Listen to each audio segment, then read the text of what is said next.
Merci à tous pour votre soutien cette année. Je sais que beaucoup me suivent depuis le lancement de la chaîne en 2018. Votre soutien est vraiment très apprécié. Un remerciement tout particulier à tous mes formidables membres de la chaîne dont les noms apparaissent ici. Je vous suis généralement très reconnaissant à tous. Aujourd'hui, nous examinerons 4 affaires du 19e siècle. Alors, installez-vous. Pour la première affaire, nous allons au pays de Galles. Marie Proulx est née le 12 janvier 1843 à Amroth, un petit village situé dans le comté de Pembrokeshire, dans la partie sud-ouest du pays de Galles. C'était un endroit idyllique, connu pour ses paysages pittoresques, ses belles plages de sable et ses sentiers côtiers. Bien qu'Amroth fût beau, la vie des pauvres au 19e siècle restait difficile. Le paysage pittoresque masquait les dures réalités auxquelles de nombreux habitants étaient confrontés. L'industrie de la pêche, principale source de subsistance, était imprévisible et souvent périlleuse. Les ouvriers agricoles travaillaient de longues heures pour des salaires maigres, et l'éloignement limitait l'accès au marché et aux soins médicaux.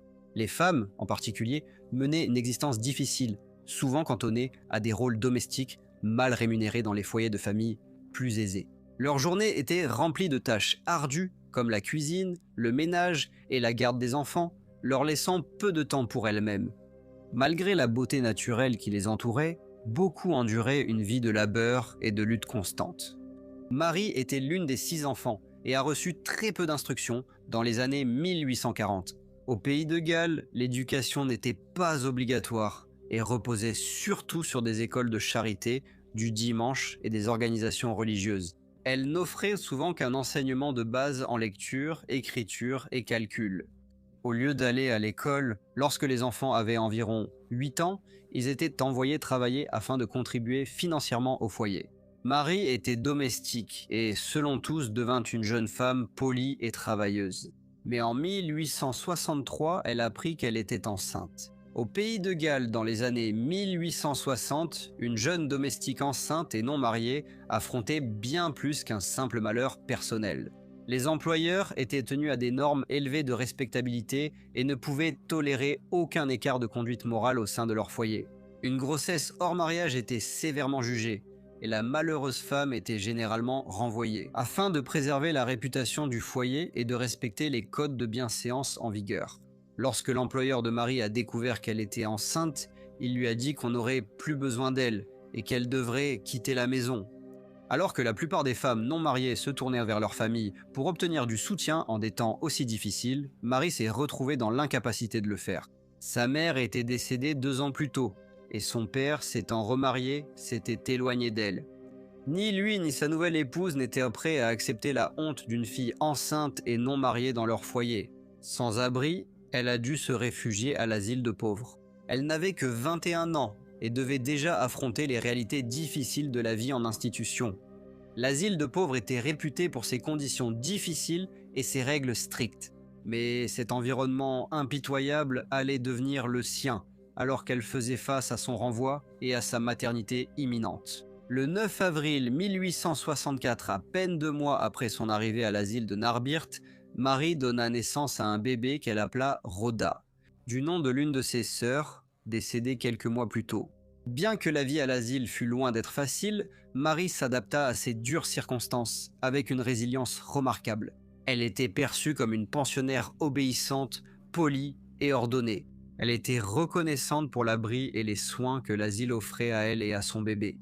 Pourtant, sa situation prit un tournant soudain à la mi-mai, lorsque le conseil des administrateurs découvrit qu'elle avait une grand-mère, une veuve nommée Madame Anne Prout, qui pourrait potentiellement lui offrir un endroit où vivre. Et ils ont dit à Marie qu'elle devait partir. Cela était dû au règlement strict de l'institution, qui visait à réduire les coûts en confiant la responsabilité des soins aux membres de la famille chaque fois que cela était possible. Cela signifiait souvent le départ des pensionnaires les moins vulnérables pour faire de la place à ceux qui étaient dans le besoin le plus urgent.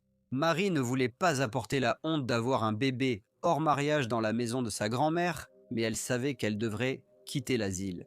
Alors, le vendredi 20 mai, elle partit à pied en direction de Summerhill, un groupe de quelques maisons à une courte distance au nord-ouest d'Amroth. Elle est partie tard dans l'après-midi, espérant arriver chez sa grand-mère. Le soir venu, elle portait son bébé et devait parcourir une distance d'environ 11 km à pied. Ce n'était pas seulement la fatigue physique du voyage qui la préoccupait, mais aussi l'angoisse de l'accueil qu'elle recevrait à son retour au village.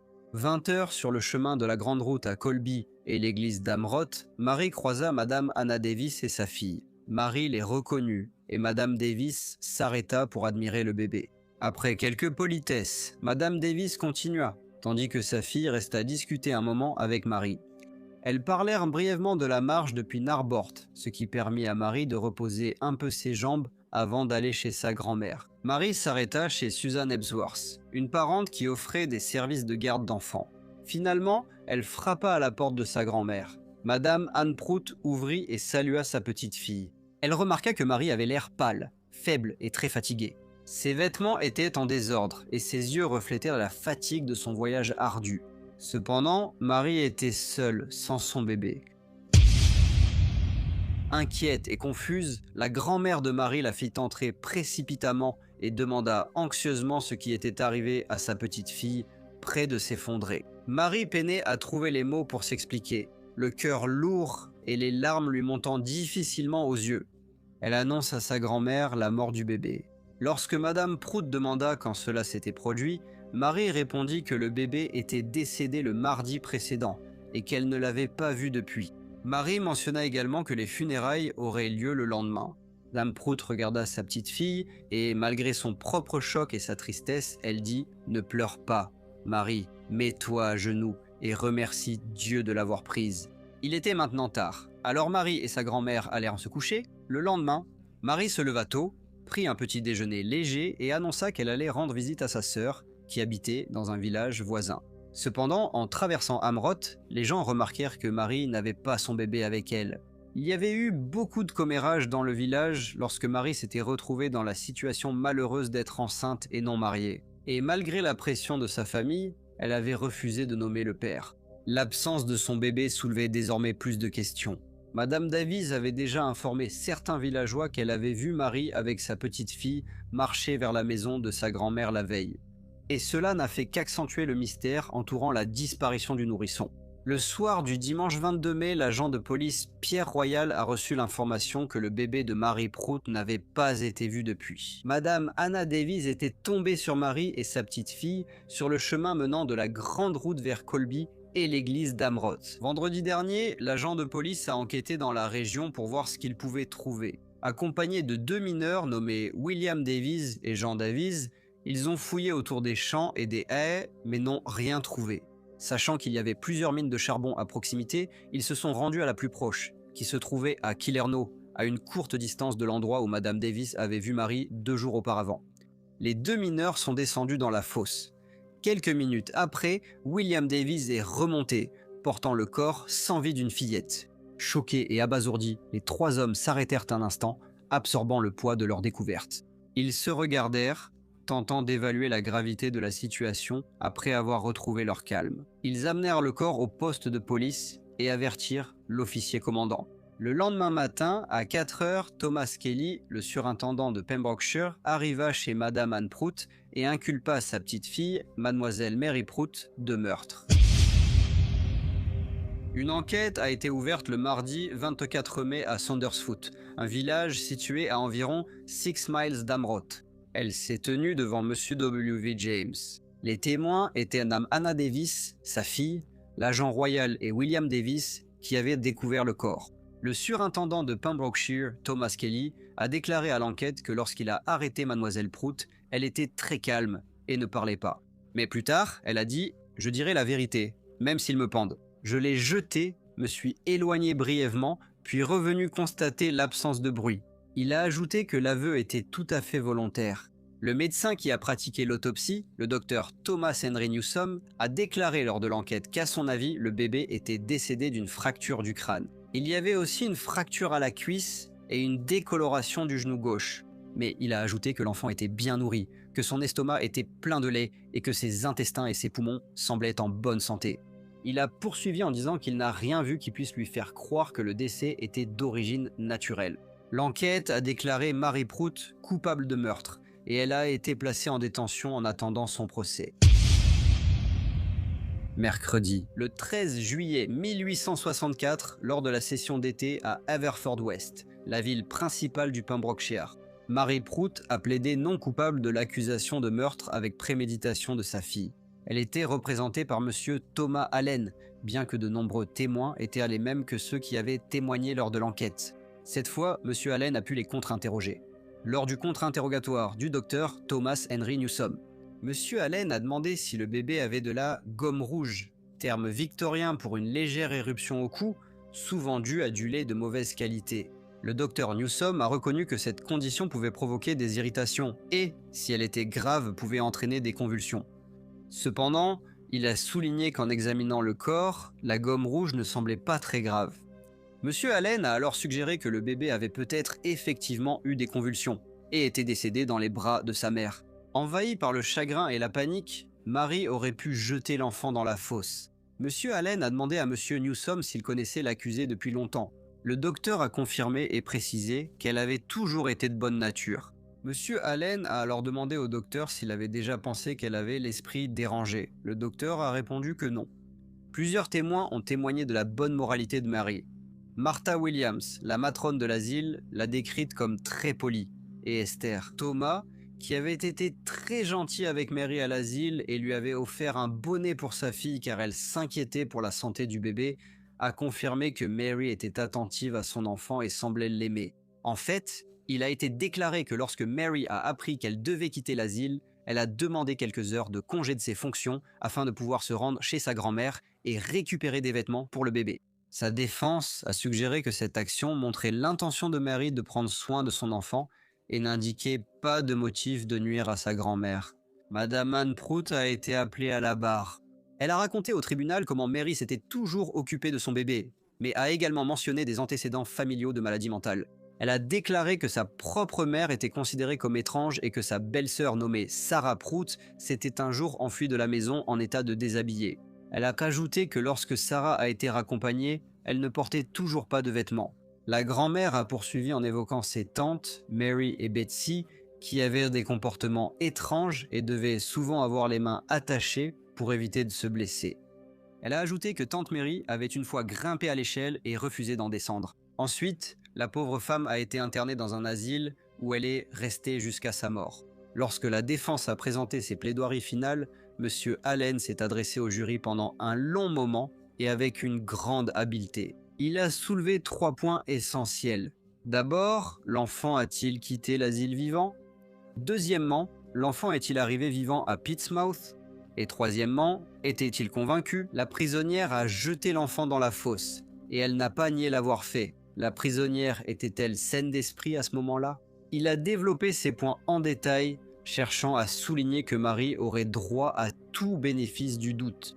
Le juge a ensuite résumé les preuves avant que le jury ne se retire après une heure de délibération. Ils ont rendu un verdict de culpabilité, avec une recommandation de clémence, car ils ne pensaient pas que le crime était prémédité, et ils croyaient qu'il y avait des antécédents de folie dans la famille de Mary. Malgré la clémence recommandée par le jury, mademoiselle Mary Prout fut condamnée à la pendaison. La sentence a été contestée en appel et une pétition a été lancée par la communauté locale, qui a rapidement recueilli le soutien de plus de 1000 personnes. Cette vague de soutien montrait la conviction largement partagée que Mary méritait la clémence. La pétition a été soumise au haut shérif, chargé de demander au ministre de l'Intérieur d'examiner l'affaire avec bienveillance. Au début du mois de septembre, sa peine a été commuée en 20 ans de déportation, mais Mary n'a pas été déportée. Au lieu de cela, sa peine a ensuite été commuée en 20 ans d'incarcération. Elle n'a pas purgé la totalité de sa peine. En 1877, grâce à sa bonne conduite, elle a obtenu une libération conditionnelle et a été envoyée dans un refuge pour femmes gouvernementales. Cet arrangement lui a permis de travailler et de se réinsérer dans la société. Elle a été libérée le 23 mai 1878, 14 ans après son arrestation pour le meurtre de sa fille. Mary est retournée au Pembrokeshire et a épousé monsieur James Rees, 24 ans son aîné. Après la mort de sa femme, 6 ans auparavant, des rumeurs ont circulé disant qu'il aurait pu être le père de l'enfant illégitime de Mary. Cependant, reconnaître une telle relation en 1864 aurait gravement terni sa réputation. La société de l'époque, aux normes morales strictes, jugeait durement les personnes impliquées dans des scandales ou des liaisons extra-conjugales. Ils ont ensuite eu 2 fils, qui ont grandi et sont partis vivre à Londres. À la mort de son mari Jacques Rhys, Marie, devenue veuve, les a rejoints. Marie Prout est décédée en 1914 à l'âge de 71 ans. Après sa mort, ses fils ont ramené son corps à Amroth, où elle a été enterrée dans le cimetière local, le même cimetière où sa fille Rhoda avait été inhumée 50 ans plus tôt. Pour le deuxième cas, nous allons au Canada. Phoebe McWayne est née en 1847 dans une famille modeste qui possédait une petite ferme dans la communauté soudée de Thorndale, dans le comté de Middlesex, dans la province de l'Ontario. Au Canada, elle était le troisième enfant, la seule fille, née de monsieur Joseph McWayne et de son épouse Mary Ann. Malheureusement, en 1855, une tragédie a frappé la famille McWayne lorsque le plus jeune enfant, un petit garçon nommé John, est décédé à seulement 2 ans. À l'époque, le taux de mortalité infantile au Canada pour les enfants de moins de 5 ans était de 310 décès pour 1000 naissances. Phoebe a reçu une certaine instruction, même si la fréquentation scolaire n'a été rendue obligatoire pour les enfants de 8 à 14 ans qu'en 1871 avec la loi sur les écoles de l'Ontario. Elle aidait ses parents et était réputée travailleuse. On la voyait souvent dans les champs avec son père ou à faire des tâches ménagères. Bien que la vie fût parfois difficile pour une si jeune fille, Phoebe était reconnue pour sa politesse et les gens commentaient souvent son caractère agréable. L'Ontario des années 1860 est passé de l'agriculture de subsistance à des méthodes plus organisées et commerciales. L'amélioration des transports, surtout l'expansion des chemins de fer, a permis aux agriculteurs d'accéder à de plus grands marchés et à stimuler le commerce des cultures et du bétail. Les avancées technologiques, telles que l'introduction de faucheuses mécaniques et d'équipements de labour améliorés, ont accru la productivité et réduit l'intensité du travail. De plus, la création de sociétés agricoles a facilité la diffusion des connaissances grâce à des publications et des foires, ce qui a permis le partage de pratiques innovantes. Cette décennie charnière a jeté les bases de la prospérité agraire de l'Ontario, ce qui a entraîné une période d'expansion et de progrès remarquable dans l'industrie agricole de la province. À l'âge de 20 ans, Phoebe épousa M. George Campbell, un jeune homme travailleur et sérieux qui avait grandi dans une ferme voisine. Il avait 8 ans de plus qu'elle et épousa Phoebe contre l'avis de son père. Les McWayne avaient une réputation peu enviable, et la famille de George n'était pas ravie qu'il épouse la fille unique de Monsieur et Madame McWayne. George ignora les conseils de sa famille. Et après le mariage, le couple s'est installé dans une ferme simple à la périphérie de Thorndale, où ils ont commencé à construire leur vie ensemble. À cette époque, les communautés rurales de l'Ontario étaient très soudées, et la vie quotidienne tournait souvent autour de l'agriculture et de la famille. Les rassemblements communautaires, les événements locaux et les services religieux étaient essentiels pour maintenir les liens sociaux et contribuer à la vie sociale de Thorndale, aidant à construire et à soutenir les communautés. Pendant les mois d'été, Phoebe et George travaillaient dur. Les journées étaient longues, souvent accompagnées d'un soleil éclatant. Les champs étaient couverts de cultures, les berges de végétation luxuriante et de fleurs éclatantes. Mais les hivers en Ontario étaient rudes à mesure que les températures chutaient. La neige recouvrait le paysage tandis que les agriculteurs faisaient face à une série de tâches redoutables pour assurer leur survie et celle de leur communauté. Avant que l'hiver ne s'installe, il fallait récolter et entreposer les cultures, s'occuper du bétail et l'abriter, et faire des réserves de provisions. Cependant, malgré les défis redoutables, Phoebe faisait toujours preuve d'une persévérance remarquable, ce qui se manifestait par sa capacité à s'adapter aux situations, travailler sans relâche pendant des heures et soutenir son mari.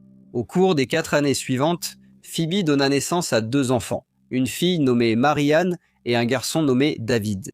Mais la vie restait dure pour Phoebe. Elle devait s'occuper de ses enfants, en plus des tâches incessantes de cuisine, de ménage et d'entretien du foyer, tout en soutenant les travaux de son mari. Mais elle se plaignait rarement, et il semblait à ceux qui les connaissaient qu'elle faisait preuve d'un dévouement sans faille envers sa famille, surtout lorsque les choses n'allaient pas bien.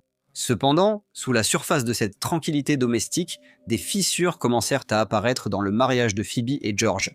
Les difficultés financières accablèrent le couple, leur ferme modeste ayant des récoltes irrégulières et peu de profit.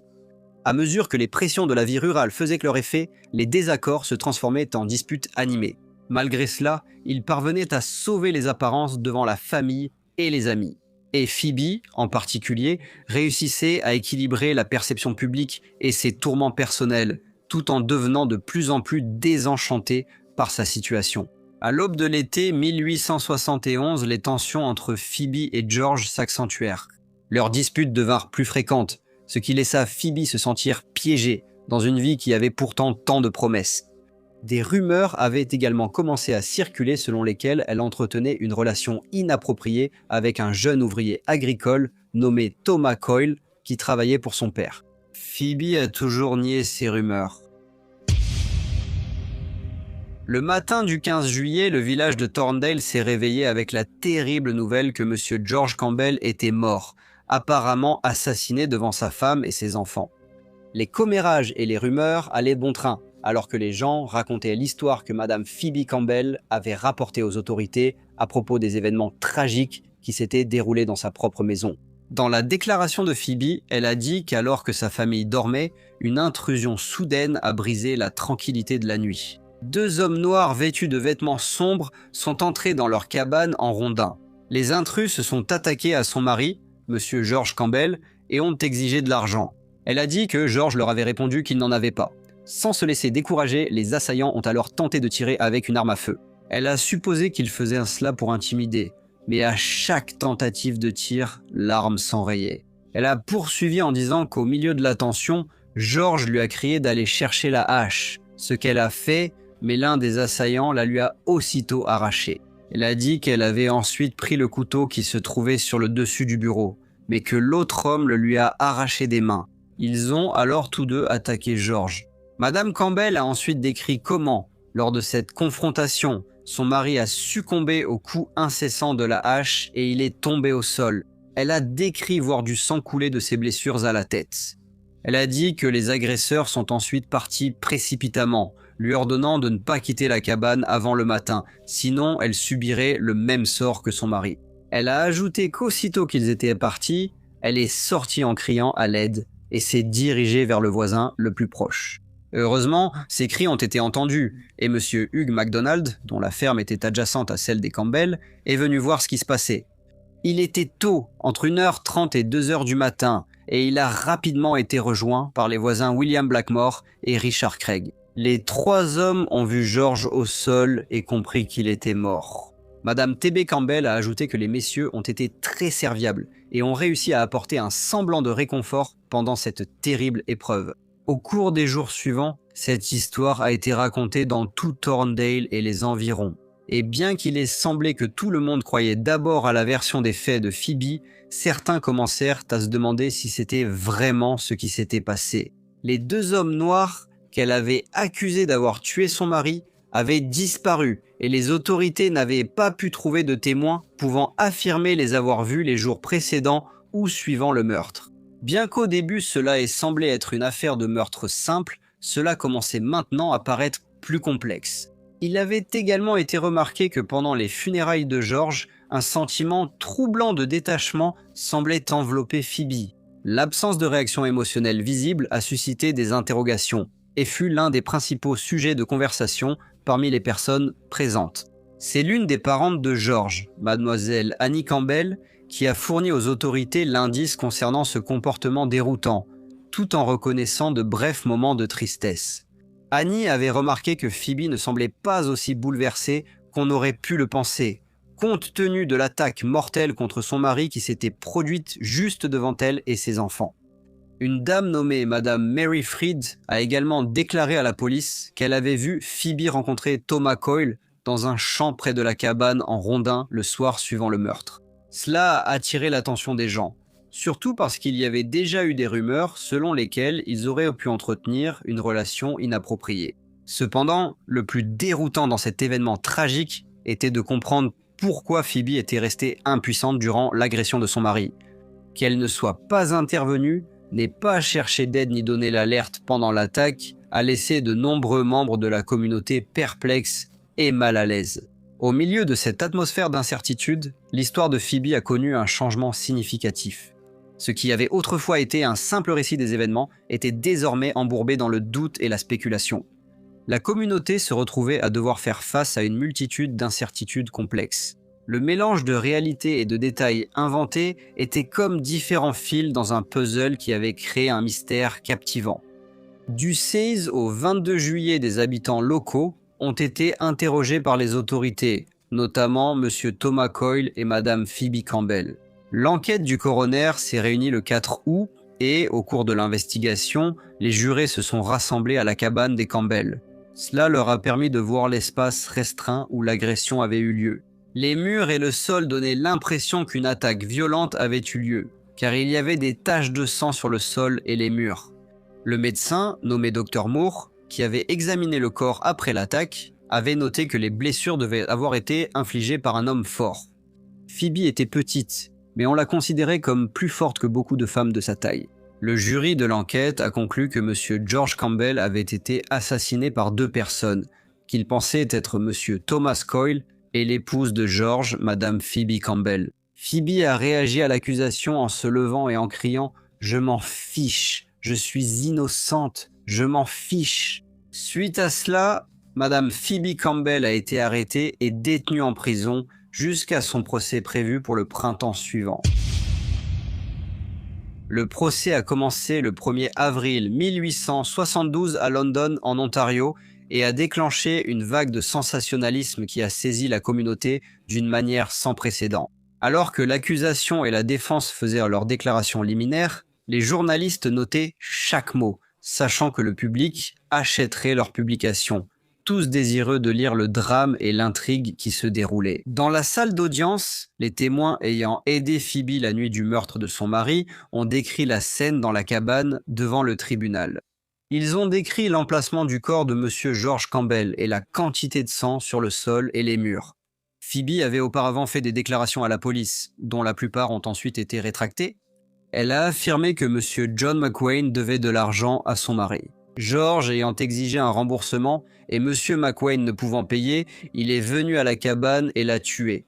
Aucun élément ne le prouvait, et M. McWane a bien sûr nié l'accusation. Dans un coup de théâtre, Phoebe a terni la réputation de son mari défunt. Elle a affirmé qu'il avait une liaison avec la femme de son cousin, une révélation qui a provoqué une onde de choc dans la salle d'audience. Cependant, l'accusation avait ses propres révélations et a présenté une lettre écrite par l'accusé à M. Thomas Coyle. Dans la lettre, il était évident que ces mots portèrent le poids de ses émotions à travers les lignes qu'elle avait écrites. « Je ne dirai plus jamais que tu as fait une telle chose, même si je dois en mourir. » L'atmosphère de la salle d'audience était tendue lorsque cette preuve a été révélée au cours de la procédure. Le comportement de Phoebe a subi une transformation déconcertante lorsqu'on l'a interrogée sur les nombreux changements dans son témoignage. Étrangement, elle a exploré le surnaturel. Selon elle, l'apparition fantomatique de son défunt mari lui était apparue, l'innocentant ainsi que Thomas Coyle de toute faute. Après cette déclaration, un murmure parcourut la galerie, mais la réponse du procureur refléta les sentiments de tous dans la salle. Lorsqu'il dit « Vous ne pouvez quand même pas croire à de telles absurdités », ses paroles étaient pleines de scepticisme. La salle d'audience demeura silencieuse presque tout le procès. Seuls témoins, avocats ou juges parlants. Cependant, ce silence fut brisé lorsque le jury rendit son verdict. Après seulement 60 minutes de délibération, ils revinrent pour déclarer l'accusé, Madame T.B. Campbell, coupable du meurtre de son mari. Des larmes coulaient sur son visage, tandis que le juge prononçait son sort. Elle serait pendue pour son crime. Elle fut ensuite renvoyée en prison, où elle fit plus tard des aveux complets. Elle a reconnu son rôle dans le meurtre, mais a affirmé que Thomas Coyle avait frappé George avec la hache. Elle a déclaré qu'ils avaient décidé de le tuer parce qu'ils voulaient se marier. Elle a ajouté que, cette nuit-là, elle avait laissé la porte ouverte pour que Thomas puisse entrer et attaquer George pendant son sommeil.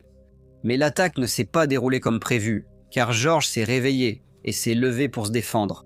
Elle a poursuivi en disant qu'il a finalement été maîtrisé par Thomas Coyle et elle-même, et que Thomas a continué à le frapper avec la hache. Certaines personnes ont cru à cette déclaration, d'autres non, mais lorsque Thomas Coyle a été jugé pour la même accusation, il a été déclaré non coupable. Beaucoup considèrent que la principale raison en est qu'il était devenu très difficile de découvrir ce qui s'était réellement passé cette nuit-là à cause des nombreuses versions différentes racontées par T.B. Campbell. Après son procès, Thomas Coyle a quitté le Canada et s'est rendu en Angleterre. Le jeudi 25 juin 1872, Madame T.B. Campbell a été pendue dans la ville de London en Ontario. Son visage a marqué une étape sombre, établissant son statut de première femme exécutée dans le Canada après la Confédération. Son nom, gravé dans l'histoire, demeure à jamais lié à une trahison et une tragédie. Les médias l'ont dépeinte comme une figure sans cœur, dépourvue de tout remords. Les journaux ont rapporté son attitude lorsqu'elle est montée à l'échafaud. Il était écrit qu'elle arborait une expression inébranlable, serrant délicatement un mouchoir en dentelle, qui resta suspendu un bref instant après l'ouverture de la trappe. Après l'exécution, la curiosité morbide du public fut alimentée par la production de cartes postales souvenirs. Elle montrait des images du crime, du procès et de l'exécution, servant de souvenirs marquants des événements tragiques qui ont choqué l'Ontario dans les années 1870 et dont on parle encore aujourd'hui. Pour le troisième cas, nous nous rendons aux États-Unis. Elizabeth Atherton était née le 21 décembre 1846 à Manchester, en Angleterre. Fille de Michel Atherton, ingénieur, et de Jeanne Bradshaw, travailleuse, elle faisait de son mieux pour subvenir modestement aux besoins de sa famille. À cette époque, Manchester était un centre animé de la révolution industrielle, caractérisé par une croissance rapide de l'industrie textile. La ville était marquée par des conditions de vie surpeuplées, des difficultés économiques fréquentes et un fossé profond entre les riches et les classes ouvrières. L'éducation des enfants pauvres en Grande-Bretagne se limitait souvent à la lecture, l'écriture et le calcul, principalement dans des écoles de charité ou à domicile. Comme de nombreux enfants des années 1850, dès qu'Elizabeth eut l'âge, elle travailla pour soutenir sa famille. À l'adolescence, elle épousa Josiah Spots, et peu de temps après, elle donna naissance à une fille qu'ils appelèrent Alice May. Josias, séduit par la promesse d'une meilleure situation économique, d'un emploi stable et d'une vie plus prospère en Amérique, décida d'émigrer avec sa femme et sa fille. Il embarqua à bord du paquebot SS Ville de Cork, qui traversa l'océan Atlantique et arriva à New York le 16 mai 1864. Au début, ils s'installèrent dans le Wisconsin, où, au cours des années suivantes, Elizabeth donna naissance à 7 autres enfants. Cependant, la vie aux États-Unis n'était pas aussi simple que Josiah Spots l'avait pensé. Bien que les années qui ont immédiatement suivi la guerre de sécession aient été marquées par une industrialisation rapide et une expansion, les années 1870 sont plus difficiles. Notamment la panique de 1873 qui a provoqué une grave dépression économique pendant des années. La crise financière a entraîné de nombreuses faillites bancaires et une chute de la construction et de la production. La situation s'est améliorée en fin de décennie grâce à l'innovation constante et à l'expansion vers l'ouest, ouvrant de nouveaux marchés et ressources. Josiah, machiniste qualifié, a obtenu un poste au chemin de fer Central Pacific grâce à son expérience dans les usines de Manchester.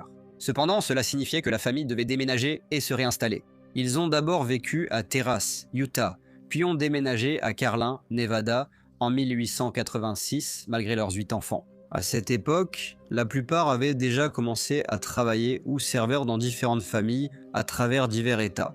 2 de leurs enfants vivaient avec eux à Carlin, Chill, 15 ans, et Edith, 5 ans.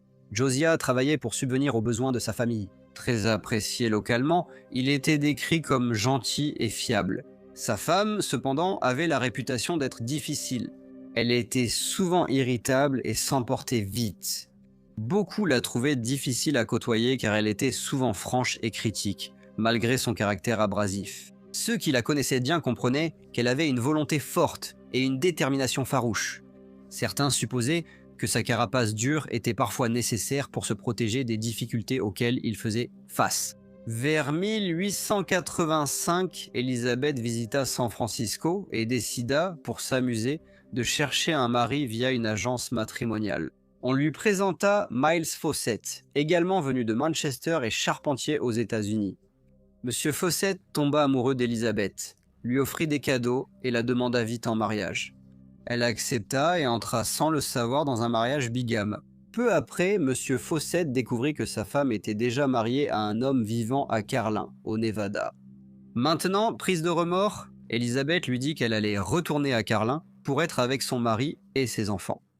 Ne voulant pas perdre sa femme, Monsieur Fawcett l'accompagna et Elizabeth l'invita à loger dans leur maison afin d'aider à alléger leurs soucis financiers. Ni elle ni Monsieur Fawcett ne révélèrent la nature de leur relation ni leur mariage bigame à Monsieur Potts. Cet arrangement dura plusieurs mois, jusqu'à ce que Monsieur Fawcett achète un ranch à quelques kilomètres de Carlin. Malgré cela, il visitait souvent Madame Potts, qui lui préparait à manger et lavait son linge.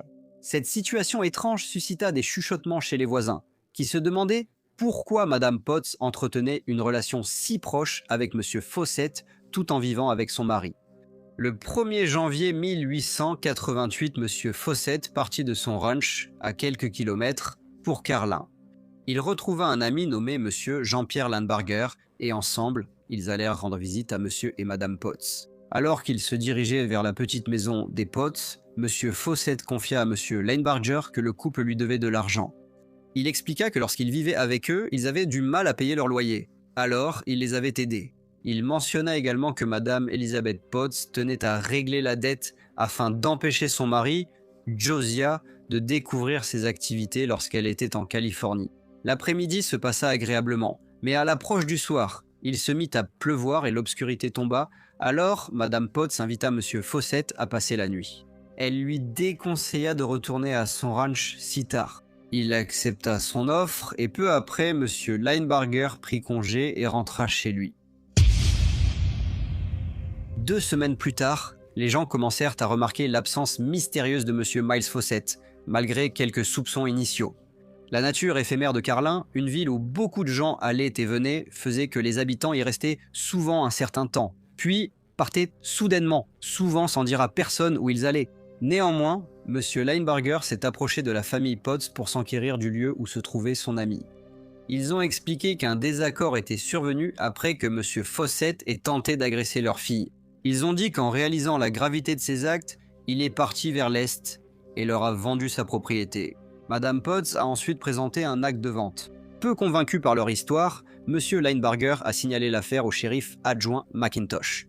Le shérif adjoint s'est rendu au ranch de Monsieur Fawcett. À son arrivée, il a trouvé la porte ouverte, tous les objets de valeur disparus et certains effets chez Monsieur et Madame Potts. Il n'y avait aucune preuve que quelque chose d'anormal s'était produit, donc la brève enquête a été close. Quelques mois plus tard, à l'été 1888, Monsieur et Madame Potts, ainsi que leurs 2 enfants, ont déménagé à Rock Springs dans le Wyoming.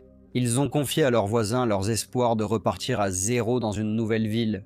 La maison qu'ils avaient quittée a ensuite été louée à Monsieur George et Madame Amelia Brewer. Madame Brewer se disait dotée d'une sensibilité accrue aux phénomènes spirituels. Et alors qu'elle se trouvait dans la maison quittée par Monsieur et Madame Potts, elle commença à signaler des apparitions et à entendre des bruits étranges, surtout à la cave. Elle était tellement convaincue par ses expériences qu'elle en a écrit dans l'Elko Free Press. Son article du 5 janvier 1889 affirmait que le fantôme était surtout actif à la cave, où il renversait souvent des bocaux de cornichons et causait divers désagréments. Intrigué, le mari de Madame Brewer, George, descendit à la cave pour vérifier l'origine de ces phénomènes étranges. Il prit une barre de fer et l'enfonça dans le sol. Une partie du sol était meuble, il supposa qu'il avait peut-être déjà été creusé. Cependant, il ne trouva rien de suspect. Alors, au bout d'un moment, il abandonna sa quête. Cependant, les bruits étranges continuaient. Alors, une semaine plus tard, il retourna à la cave et recommença à creuser un peu partout. Finalement, il découvrit quelque chose de très troublant. Au début, il croyait que c'était un navet pourri, mais en tirant, il a vu des cheveux et l'odeur est devenue insupportable. Il a aussitôt contacté l'adjoint George McIntosh, qui a alors prévenu le shérif Barnard à Elko. Le shérif Barnard a envoyé des agents pour enquêter sur ce qui se trouvait exactement sous le plancher de la cave. Ce qu'ils ont découvert était horrible. Les restes d'un homme violemment démembré. Le crâne était carbonisé et partiellement écrasé, portant les marques d'une faim violente. Cependant, les traits du visage avaient été effacés par le feu et le temps. L'identification formelle n'a pas pu être faite, mais un couteau a été trouvé dans la poche de son pantalon. Il a ensuite été confirmé que ce couteau avait autrefois appartenu à monsieur Miles Fawcett, qui avait été vu pour la dernière fois 12 mois plus tôt dans la maison où le corps avait été découvert.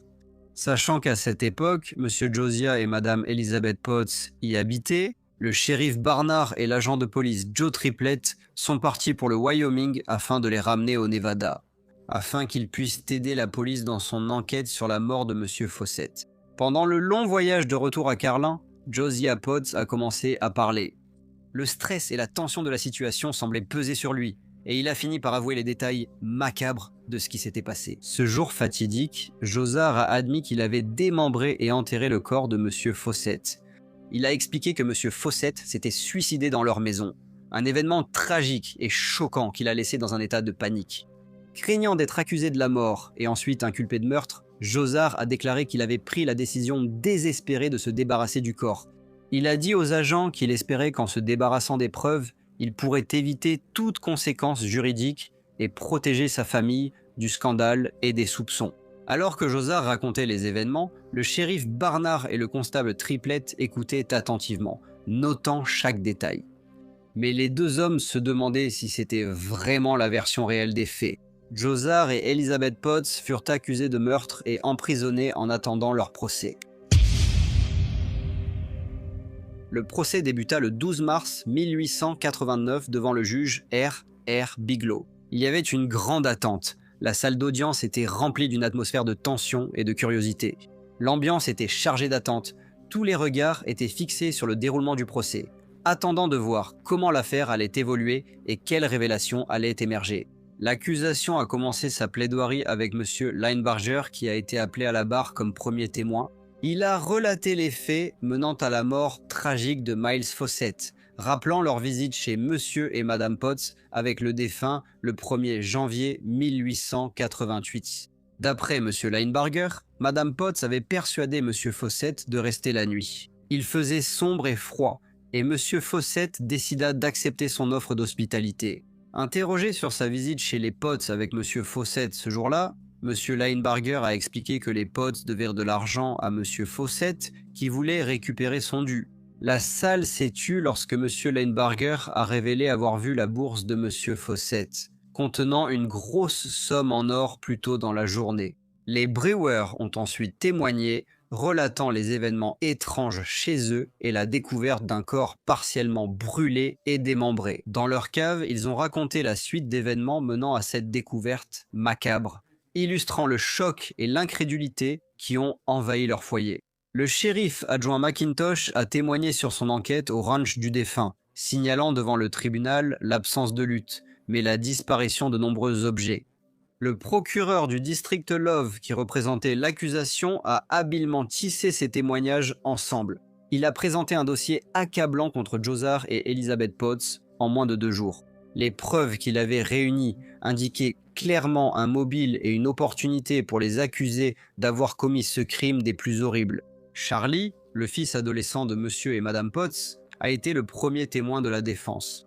Il a dit avoir entendu la voix de Ray le soir du 1er janvier et s'être levé pour aller voir. Selon Charlie, il a ouvert la porte de la cuisine juste au moment où Miles Fawcett s'est tiré une balle, bouleversé par ce qu'il venait de voir. Il a dit qu'il était ensuite retourné se coucher et a insisté sur le fait que ce qui s'était passé ce soir-là n'avait jamais été discuté au sein de la famille. Plus tard, interrogé sur une possible demande de ses parents de dire cela au tribunal, il a répondu que non. Elizabeth Potts fut le témoin suivant. Elle était calme lorsqu'elle expliqua que Miles Fawcett était venu chez eux pour récupérer son linge. Comme c'était le jour de l'an, elle invita à la fois Monsieur Fawcett et Monsieur Linebarger à entrer pour un verre de whisky. Elle déclara qu'ils avaient tous discuté un moment et, après quelques verres, Monsieur Linebarger partit. Mais c'est ce qu'elle dit ensuite qui stupéfia la salle d'audience. Elle regarda le juge, sa voix tremblante mais résolue. Elle expliqua que son mari avait fouillé sa malle pour trouver un timbre-poste. En fouillant ses affaires, il trouva par hasard une lettre non envoyée. Une lettre adressée au député McIntosh, qu'elle avait écrite 1 an environ avant qu'il ne l'ouvre et commence à la lire. Cette lettre, cependant, contenait un récit troublant datant de l'été 1886 impliquant Miles Fawcett, qui vivait dans leur grange à l'époque. Elizabeth racontait avoir écrit sur une journée débutée dans la panique après la disparition de sa fille Edith. Elle a raconté sa recherche frénétique, appelant Edith et fouillant toute la maison et la propriété. De plus en plus anxieuse, elle est allée vérifier dans la grange et a demandé à Monsieur Fawcett s'il avait vu sa fille. Une fois sur place, elle a vu Edith, qui avait été emmenée contre sa volonté, submergée par un mélange d'émotions. Elle a dit avoir crié sur Monsieur Fawcett, le traitant de vaurien et le menaçant de punition. Alors qu'elle racontait l'incident, sa voix s'est mise à trembler. Elle s'est tournée vers le jury et a décrit la réaction très violente de Monsieur Fawcett. Elle a dit qu'il l'avait attrapée, étranglée et menacée de la tuer si elle parlait de l'incident. Elle a poursuivi en disant qu'elle vivait dans la peur de Monsieur Fawcett et que, pour cette raison, elle continuait de temps en temps à lui faire à manger et à laver son linge, sans jamais reparler de ce qui s'était passé. Cependant, à partir de ce jour-là, elle n'a plus jamais laissé la petite Edith hors de sa vue et elle est toujours restée très vigilante pour protéger sa fille. Madame Potts a dit que lorsque son mari a trouvé la lettre, il a confronté Monsieur Fawcett et l'a menacé de le lyncher. Dans une tentative désespérée de se sauver, Monsieur Fawcett a proposé de donner tout ce qu'il possédait aux Potts et a promis de quitter Carlin. Elizabeth a rédigé un acte de vente que Monsieur Fawcett a signé, mais son mari, Josiah, l'a jeté par terre en déclarant qu'il ne voulait ni l'argent ni les biens de Monsieur Fawcett. Alors que la salle d'audience restait silencieuse, Elizabeth gardait un ton calme mais sérieux pendant qu'elle décrivait le dénouement choquant de la confrontation. Elle a dit que Monsieur Fawcett a pris un revolver sur l'étagère, l'a pointé sur le côté gauche de sa tête et a dit « Vous en serez responsable ». Il a alors pressé la détente. Elizabeth a poursuivi en disant qu'elle a regardé son mari avec incrédulité, mais il lui a dit d'aller se coucher, lui assurant qu'il réglerait tout. Lorsque Josias a pris la parole, il a confirmé le récit de sa femme et a décrit comment, seul face au corps sans vie de Monsieur Fawcett, il a craint d'être accusé et a donc choisi de le cacher. Il a affirmé avoir enveloppé le défunt dans des couvertures avant de l'emmener à la cave et de l'enterrer dans une tombe peu profonde. Josiah a ajouté qu'au fil des mois, l'angoisse de voir le corps découvert l'a poussé à le déterrer et à essayer de s'en débarrasser. Il a regardé le sol, puis avoué qu'il avait, désespéré, commencé à découper le corps. D'abord, il a retiré la tête et les pieds, puis il a écrasé le crâne. Il avait prévu de les brûler, mais comme les parties du corps ont commencé à sentir mauvais, il a arrêté et les a plutôt enterrés de nouveau. Il a insisté que sa femme n'était pas impliquée dans la manipulation du corps et qu'il n'avait rien pris au défunt. À la fin du procès, le juge a résumé l'affaire et le jury est parti délibérer. Après 4 heures de délibération, ils ont déclaré les 2 accusés coupables de meurtre. Un souffle collectif a rempli la salle, suivi d'un lourd silence alors que le poids du verdict s'installait. Le juge a condamné Josiah Potts et sa femme Elizabeth à mort. La sentence et le verdict ont été contestés devant la Cour suprême, qui a accordé un sursis. Cependant, après leur examen, la sentence et le verdict initiaux ont été confirmés. Toujours convaincus de l'innocence des Potts, 267 habitants de Carlin ont signé une pétition et l'ont présentée au Conseil des Grâces. Même le juge Bigelow, qui avait initialement prononcé la peine de mort, et le shérif adjoint Dowley ont fait appel pour obtenir l'annulation de la sentence. Tous ces recours ont été rejetés, tandis que Monsieur et Madame Potts restaient incarcérés à Elko. L'attente insupportable de l'exécution devint intolérable pour Elizabeth. Cela sapait peu à peu son sang-froid, chaque instant paraissant s'étirer en une éternité sous le poids de son destin imminent. La situation empira quand une potence fut érigée derrière le palais de justice d'Elko, et le bruit des travaux était audible depuis sa cellule. Assez désespérée, elle réussit d'une manière ou d'une autre à dissimuler un petit couteau sur elle. Alors que son désespoir persistait, elle tenta de se suicider. Mais elle fut rapidement repérée par un garde et sa tentative échoua. Le 20 juin 1890, à 10h30, les officiers offrirent une boisson au couple condamné avant la prière du révérend Porter. Madame Potts proclama alors leur innocence. Lors de la lecture des mandats d'exécution, 52 témoins, tous des hommes, étaient présents, aucune femme n'étant admise. Après un autre verre, ils allèrent calmement vers la potence. Elizabeth portait une robe blanche avec des nœuds noirs et Josias était vêtu d'un costume. Ils furent attachés, pieds nus, et partagèrent un dernier baiser avant que des cagoules noires et des nœuds coulants ne soient placés sur eux. Josias murmurait doucement « Seigneur, aie pitié de moi », tandis qu'Elizabeth suppliait « Seigneur, aie pitié de mon âme ». La trappe fut alors ouverte et Monsieur Josias et Madame Elizabeth Potts furent pendus. Ils furent enterrés côte à côte dans le cimetière des indigents, non loin de la tombe de Miles Fawcett, l'homme qu'ils avaient été reconnus coupables d'avoir tué après la pendaison. Leur fils Charles est parti, tandis qu'Edith a été adoptée par un couple local. Il est rapporté qu'Edith aurait plus tard confié avoir vu sa mère tirer sur Miles Fawcett pendant que son père était absent. Pour le dernier cas, nous partons en Australie. Jane McManaman est née en Irlande en 1833 et à l'âge de 22 ans, le monde autour d'elle avait déjà changé de façon spectaculaire. En 1855, elle et sa sœur Margaret, de seulement 1 an sa cadette, décidèrent de quitter leur pays natal pour l'Australie méridionale. Leur histoire était banale, car les années 1850 ont vu de nombreuses jeunes Irlandaises migrer en Australie, poussées par les dures réalités de la vie sur l'île après la famine, qui avait provoqué une pauvreté généralisée, la faim et le désespoir. Pour les jeunes femmes comme Jeanne et Marguerite, les opportunités étaient rares et l'avenir semblait sombre. De l'autre côté des mers, la colonie d'Australie méridionale, avec ses vastes terres et ses villes en expansion, manquait cruellement de femmes, pour pallier la pénurie de main-d'œuvre dans le service domestique et les industries rurales, ainsi que pour rectifier le déséquilibre important entre les sexes qui avait été causé par les premières vagues d'immigrants majoritairement masculins. Les deux sœurs ont d'abord trouvé un emploi chez Leonard Lovegrove à la station Poltalic, une vaste propriété située sur les rives du lac Alexandrina. Jane y a travaillé pendant plus de 2 ans avant de partir travailler pour un gentleman nommé William Carter, dans la ville voisine de Wellington. Monsieur Carter, maître de poste et gardien du bac, jouait un rôle clé dans cette ville, point de passage majeur entre Adélaïde et Melbourne, pour personnes, bétail et marchandises. Jane a noué un lien étroit avec lui. Elle lui confia ses économies, soit 50 livres, une somme importante à l'époque, ainsi que quelques-uns de ses effets personnels, dont certains avaient une grande valeur sentimentale pour elle. Cependant, Jane avait la réputation d'être économe et de gérer son argent avec soin, et cela était souvent remarqué par ceux qui la connaissaient.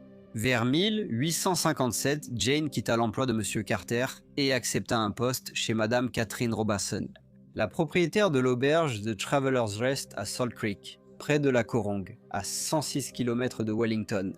Madame Robinson était veuve, son mari étant décédé dans des circonstances mystérieuses. En juin 1856, un homme du coin nommé Malachi Martin fut arrêté en tant que suspect. C'était quelqu'un au passé trouble, né en Irlande en 1831, mais en 1837, alors qu'il n'avait que 6 ans, il voyagea avec ses parents jusqu'en Australie méridionale, s'installant finalement dans un district juste au sud d'Adélaïde. Et lorsqu'il était adolescent, il a été accusé de vol alors qu'il travaillait dans un bureau de poste à Encounter Bay. Il a été jugé mais déclaré non coupable. Cependant, seulement 6 jours plus tard, une tragédie a frappé sa famille lorsque sa mère s'est noyée dans un étang près de leur maison. Lors de l'enquête qui a suivi, il a été conclu qu'elle s'était donné la mort alors qu'elle souffrait d'une folie passagère, probablement causée par l'impact émotionnel du procès criminel de son fils. Pour aggraver la tragédie, elle était alors enceinte de plusieurs mois. Cependant, certains habitants ont remis en question ce verdict. Quelques années plus tard, Malachi Martin et son père ont emménagé dans une ferme près du Carong. Il y travaillait et conduisait également la diligence postale entre Adélaïde et Melbourne. Salt Creek était un point d'arrêt et il fit la connaissance de Guillaume et Catherine Robinson. Cependant, à mesure qu'il s'y arrêtait plus souvent, des rumeurs circulaient, selon lesquelles lui et Catherine entretenaient une relation inappropriée. Monsieur Robinson n'appréciait pas Monsieur Martin, bien qu'il accueillît volontiers sa clientèle. En juin 1856, les deux hommes sont partis ensemble dans le bush à la recherche de bétail sauvage, mais seul Malachi Martin est revenu. Une équipe de recherche a été formée pour retrouver Monsieur Robinson avec l'aide de Monsieur Martin. Peu de temps après, le corps de Monsieur Robinson a été découvert près du bord d'un marécage. Sa gorge avait été tranchée. Il a été retrouvé allongé face contre terre, un couteau dans la main droite, alors que Monsieur Robinson était gaucher. Malachi Martin, d'abord suspecté de meurtre, a vite été innocenté. Il a ensuite quitté la région pour vivre à Sydney. Il y est resté pendant 2 ans, mais il est revenu en 1858 où, dans un tournant surprenant des événements, lui et Catherine Robinson se sont mariés en juin de la même année. Cela n'a fait qu'augmenter les spéculations concernant les circonstances entourant la mort du mari de Madame Robinson. La vie de Jeanne avait changé. Elle ne travaillait plus pour Madame Catherine Robinson, devenue Madame Catherine Martin après son second mariage. Jeanne pensait que Malachi, le mari de Madame Martin, dirigeait l'auberge. Jeanne le trouvait grossier, agressif et égoïste, ne se préoccupant de personne d'autre que lui-même. Ses paroles étaient brusques et ses actes montraient son indifférence envers les autres. Cependant, malgré son apparence extérieure, il y avait des moments où elle percevait quelque chose de plus profond, peut-être une pointe de tristesse ou de regret cachée sous sa carapace. Le salaire hebdomadaire de Jeanne était de 11 shillings avec la nourriture et le logement inclus. En raison de cela et de l'environnement rural dans lequel elle vivait, elle avait peu de besoins de dépenses quotidiennes. En conséquence, elle prenait rarement l'argent qu'elle gagnait à la sueur de son front et demandait plutôt à M. Martin de le garder pour elle. Il était ravi de le faire et lui garantissait que l'argent était en sécurité avec lui et qu'il le lui donnerait dès qu'elle en aurait besoin. Au fil du temps, ses gains s'accumulaient discrètement. Mais Jeanne, avec ses besoins simples et ses habitudes frugales, pensait rarement à cette question. Cela semblait être un arrangement qui leur convenait à tous les deux. Elle écrivait fréquemment à sa sœur Marguerite, partageant des nouvelles et des mises à jour. Cependant, en février 1862, les lettres cessèrent soudainement. En avril, Marguerite devenait de plus en plus anxieuse. Elle s'était toujours inquiétée pour Jeanne et avait nourri des doutes à propos de M. Malachi Martin. Elle savait d'après les lettres que sa sœur ne l'appréciait pas particulièrement, et maintenant, troublée par le silence de Jeanne et ne sachant que faire. Marguerite contacta M. William Carter, qui était l'ancien employeur de sa sœur, et lui confia ses inquiétudes concernant le bien-être de Jeanne. M. Carter se renseigna aussitôt sur sa localisation, questionnant quiconque aurait vu ou entendu parler de Jeanne. Cependant, malgré tous ses efforts, il n'y avait aucune trace de la jeune femme. Il décida alors de contacter l'officier de police. William Rawlinson, du poste de police de Wellington, fut chargé de diriger l'enquête. Il traita d'abord l'affaire comme une disparition ordinaire, espérant que Jane était simplement partie d'elle-même pour un temps. Il a parlé avec M. Malachi Martin, l'aubergiste. Il a simplement dit à M. Rawlinson qu'elle n'avait pas disparu et que son absence n'avait rien de mystérieux. Il a déclaré qu'en février, des amis de Jane s'étaient arrêtés à l'auberge du voyageur en allant vers le sud. Il a dit que Jane avait soudainement choisi de les accompagner jusqu'à Maria Creek, une étape de leur trajet. Il a dit qu'elle lui avait raconté qu'une fois là-bas, elle avait prévu de continuer à pied jusqu'à la résidence de sa sœur, qui se trouvait apparemment à proximité. Le récit de Malachi Martin, bien que simple et rassurant en apparence, n'a guère apaisé l'inquiétude de William Rawlinson et de ses collègues officiers. La chronologie donnée par M. Martin était vague et personne n'a pu confirmer avoir vu Jane depuis. Ses amis, que M. Martin avait mentionnés, n'avaient pas été identifiés. Son itinéraire supposé était long et isolé. En fait, son explication soulevait plus de questions que de réponses. Au fil des semaines, la police était de plus en plus persuadée qu'un événement bien plus sinistre avait eu lieu. Les doutes sur les récits de Malachi Martin grandissaient, et la police commença à soupçonner que Jane n'avait jamais quitté l'auberge. Ce jour-là, leur attention passa d'une simple disparition à la découverte de la sombre vérité qui pouvait se cacher entre les murs du relais du voyageur. En fouillant l'auberge, ils découvrirent le tricot de Jane dans la cuisine et une paire de ses chaussures dans son ancienne chambre. Ils ont aussi découvert que Madame Catherine Martin portait 2 bagues identifiées comme celles de Jane. Fin mai, les soupçons de l'agent Rawlinson envers M. Martin ayant fortement augmenté, il a décidé de déployer un agent infiltré à l'auberge. Déguisé en client, la mission de l'agent était d'observer discrètement M. et Mme Martin, ainsi que les autres clients, dans l'espoir de découvrir des indices sur ce qui était arrivé à Mademoiselle Jane McManaman. Cependant, malgré les efforts de l'agent, un silence inquiétant entourait l'affaire. Nul ne parlait de Jane, et toute recherche d'informations aboutissait à des impasses. Cela ne fit qu'accentuer le mystère entourant la disparition de la jeune femme. Le 29 mai, un Australien autochtone nommé Mickey apporta une nouvelle inquiétante à William Allen, habitant de Woodwells, à 18 km au nord de Salt Creek. Mickey informe M. Allen qu'une jeune femme a été retrouvée morte par une connaissance. Il avait été caché et partiellement enterré dans un terrier de Wombat, à 1 km de l'auberge du voyageur. En apprenant cette sinistre découverte, M. Allen a réagi rapidement et a envoyé un message urgent au poste de police le plus proche. Un gendarme a reçu ceci et a aussitôt transmis l'information à ses supérieurs au quartier général de la police. Cependant, conscient de la gravité de la situation, le gendarme a également scellé son cheval et s'est rendu à Wellington où il a personnellement informé l'officier supérieur Rawlinson de la découverte. Bientôt, la police est arrivée à l'endroit où le corps a été retrouvé et l'a exhumé de sa tombe de fortune, le transportant avec précaution jusqu'à Woodwells. Une enquête officielle a eu lieu le 2 juin et le corps a rapidement été identifié comme étant celui de la jeune femme disparue, Mademoiselle Jane McManaman. William Allen, qui avait reçu la nouvelle de Mickey, s'est chargé de fabriquer un cercueil pour Jane. Il l'a ensuite enterré au sommet d'une colline à environ 200 mètres de sa maison.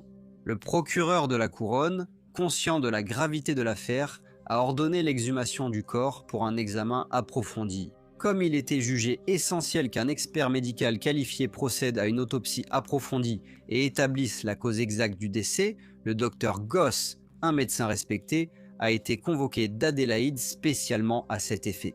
Après un examen minutieux, il a annoncé que Jane McManaman était morte par strangulation. Les preuves désignaient désormais Malachi Martin, faisant de lui le principal suspect. Il a été le dernier à voir la jeune femme vivante. La proximité de son domicile avec le lieu d'inhumation était évidente, et sa déclaration sur le départ de Jane avec des amis n'a jamais été jugée crédible. L'enquête a conclu que Malachi Martin devait être jugé pour meurtre avec préméditation. L'affaire a beaucoup attiré l'attention du public et de la presse. Ce n'était pas seulement une histoire de violence, mais aussi de trahison, de tromperie et des efforts acharnés pour rendre justice dans un coin reculé du pays. Le procès devait commencer le 20 août 1862. William Wilson, charpentier et témoin clé, avait souvent travaillé avec Jane pour Malachi Martin à l'auberge du voyageur. Monsieur Wilson avait d'abord dit à la police que, le jour où Jane avait disparu, Monsieur Martin l'avait envoyé faire une course dans une station à environ 20 miles de Salt Creek. En route vers Adélaïde pour témoigner au procès, Monsieur Wilson s'est arrêté à Wellington. Après une nuit d'alcool, il a dit à Monsieur William Butcher, patron du pub, qu'il avait vu le corps de Jane à Salt Creek. Sa déclaration a suscité un émoi et contredisait son témoignage antérieur, affirmant ignorer le sort de Jane. Quand les autorités ont appris sa confession en état d'ivresse, elles ont commencé à soupçonner une implication plus grande dans la disparition de Jane qu'on ne le pensait. Monsieur Wilson a alors été arrêté comme complice, ce qui a repoussé le procès et accru l'incertitude autour de l'affaire. Son arrestation a ravivé les doutes sur son rôle dans la disparition de Jane, compliquant l'enquête. Le retard, associé à des soupçons changeants, n'a fait qu'accentuer la confusion autour des véritables circonstances du sort de Jane pendant son incarcération. Monsieur Wilson a encore surpris par une déclaration. Il a révélé que peu de temps avant la disparition de Jane, il lui avait demandé sa main et elle avait accepté. Il a ajouté que la seule personne à qui il avait partagé cette information était Malachi Martin. Il n'était pas certain que, dans cette confession, Monsieur Wilson disait la vérité ou s'il s'agissait simplement d'une autre invention. Mais cela compliquait encore plus sa crédibilité déjà douteuse. Le procès commença enfin le 2 décembre 1862, les deux hommes plaidant non coupables. Si les affirmations de William Wilson étaient vraies, cela suggérait que M. Martin aurait pu tuer Jane pour éviter de lui payer 2 années de salaire. Cependant, M. Wilson était considéré par la plupart comme une personne peu fiable. Peter Nichols, témoin et conducteur de la diligence entre Adélaïde et Melbourne, a déclaré au tribunal avoir vu Jane à l'auberge le 2 février, elle semblait de bonne humeur. Il a dit que 6 jours plus tard, à son retour, il a croisé William Wilson à environ un quart de mile sur la route depuis l'auberge. Il a ajouté qu'à son arrivée au repos du voyageur, il a frappé sans réponse. Après un moment, M. Martin a ouvert et l'a laissé entrer, précisant que Mme Martin était absente. Il a donc aidé Malachi à préparer le dîner. Plus tard, M. Stockdale les a rejoints et ils ont dîné tous les trois. Il a poursuivi en disant que pendant le repas, M. Martin lui a appris que Jane avait quitté son emploi, affirmant qu'elle s'était enfuie dans une charrette couverte qui se dirigeait vers Mount Gambier.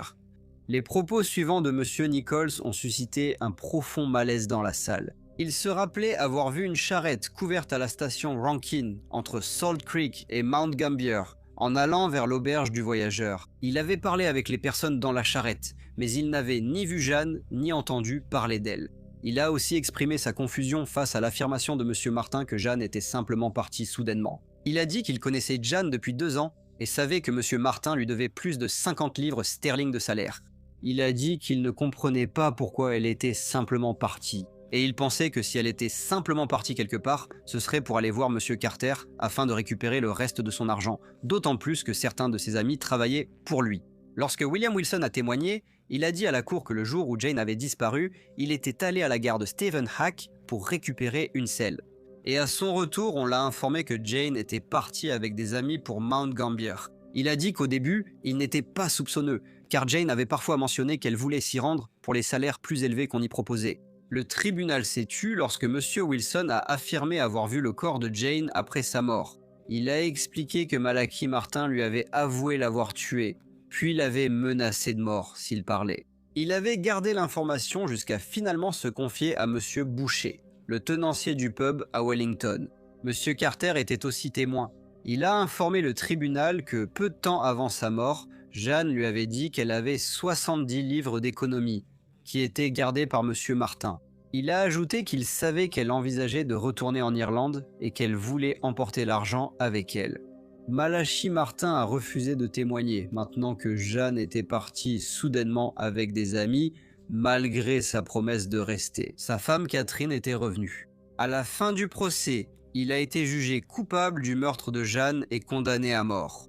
Guillaume Wilson a été reconnu coupable de complicité après coup et condamné à 4 ans de travaux forcés. Malachi Martin a été pendu à la prison d'Adélaïde le 24 décembre 1862. Avant son exécution, il a fait une seule déclaration. Il a dit que William Wilson n'avait jamais vu le corps de Jane à Salt Creek et qu'il avait tout inventé. Après la pendaison, il a été enterré dans l'enceinte de la prison, après que les autorités eurent pratiqué l'autopsie sur le corps de Jane. Elle avait de nouveau été enterrée à Woodwells, l'endroit où William Allen l'avait initialement inhumée dans les années 1920. Des rapports mentionnent une boîte de conserve écrasée sur sa tombe, puis un cairn de pierre y a été érigé. Malheureusement, cependant, vers le milieu du XXe siècle, l'emplacement exact de la tombe avait été oublié. Elle a heureusement été redécouverte en 1966 par un géomètre du gouvernement et 2 hommes du coin, nommés Alan Johnson et Arthur Reed, qui ont confirmé l'emplacement exact où Jane avait été enterrée. Après avoir trouvé ses ossements en 1972, une pierre tombale en béton a été posée et une cérémonie commémorative organisée. Bien que la tombe se trouve sur une propriété privée, l'enclos peut toujours être vu depuis la route par toute personne passant par Woodwells. Bonjour à tous et merci beaucoup de m'écouter. Comme d'habitude, n'hésitez pas à laisser vos commentaires ou retours et j'espère vous retrouver tous dans le prochain Briefcase.